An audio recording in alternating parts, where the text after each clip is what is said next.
Sistral here with another deck tech update with our Tezzerator deck that we've been running through some modern leagues. We didn't do so great in the last league, going 2-3, so hopefully we can make some changes to the deck and improve that record a little bit. So just to talk about the updates, again this time I'll put the link in the description to the original video for the whole deck. So I'm just going to talk about the updates. So the first update, if you watched the last league, is probably not very surprising.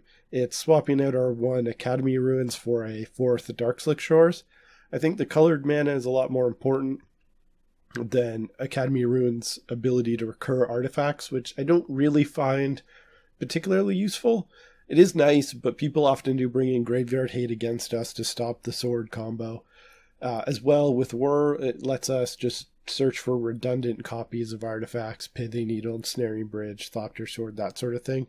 So I don't really find it too useful, so I'd rather have the extra colored mana. The next change is, in the main I cut the 3 Inquisitions of Kozilek and replaced it with 1 Grafdigger's Cage. I used to have originally 2 Relic of Progenitus. Seen a few people playing 1 Grafdigger's Cage as well in the main. Thought I'd give it a try. I guess it does have some advantages against, say, Counter's Company, so that might be nice to have.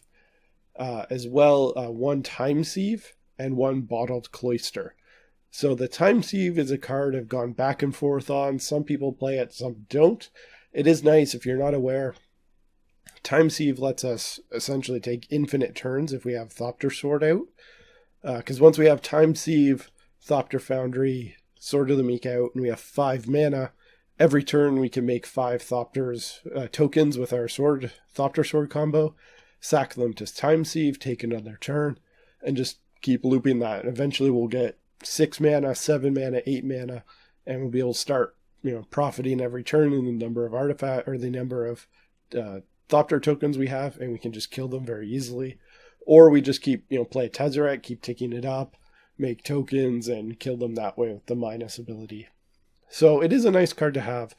In some matchups, it is pretty much a win more card, so that's why I've kind of not always played it. I do want to put it back in and give it a try, because sometimes against some decks, like, say, the Tron decks, where you have to we have a really bad matchup against them, it is a way to just, once you get Thopter Foundry, Sword of the Meek out, to actually just end the game if you can then whir for a Time Sieve or something like that. Whereas otherwise, the Thopter Sword combo is not necessarily where you want to be in those matchups. So it is a way to end the game on the spot against some decks, and that's pretty important in some matchups. The last card we're going to try out is Bottled Cloister. I haven't seen this too often, but I've seen some people playing it, and it seems kind of interesting. I'm pretty skeptical that it's going to be good, but it was interesting to me, so I wanted to give it a try. So basically, it's a 4-mana artifact. At the beginning of each opponent's upkeep, we exile all our cards face down from our hand, which is nice because that means our Ensnaring Bridge will always be 0 cards in hand, so that's prevents them from attacking. And then on our upkeep, we get to return those cards as well as draw cards. So it's also a one-sided Howling Mine for us. So it's an interesting card. Not really sure if it's going to be good enough, but I wanted to give it a try, see what it's like.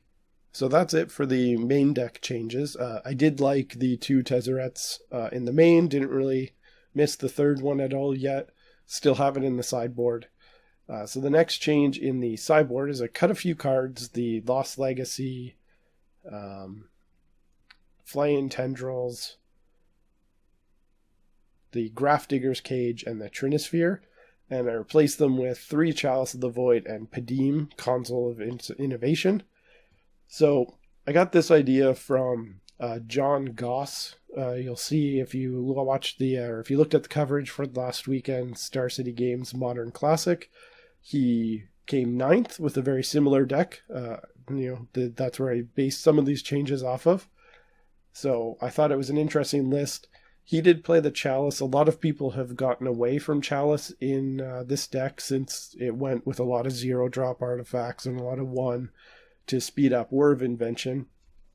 But he talked on the MTG Salvation boards that he did like it for Death Shadow and some other matchups like Storm. So I thought I'd give it a try, see how I feel. The other thing is Padim. I've played this card in the past. A bit iffy on it as well. It is kind of interesting that protects your artifacts as well as draws you extra cards, kind of like Bottled Cloister in that way. The downside is it's 4 mana and it turns on the removal, so it's not uncommon that you play it and it just dies. But I wanted to give it a try again. So again, it's a card you kind of see in some sideboards. So it's kind of a fun card. I do like it, so I do kind of really want it to be good. But we'll give it a whirl and see how it goes. So that's basically the deck, and we'll see you back in round 1.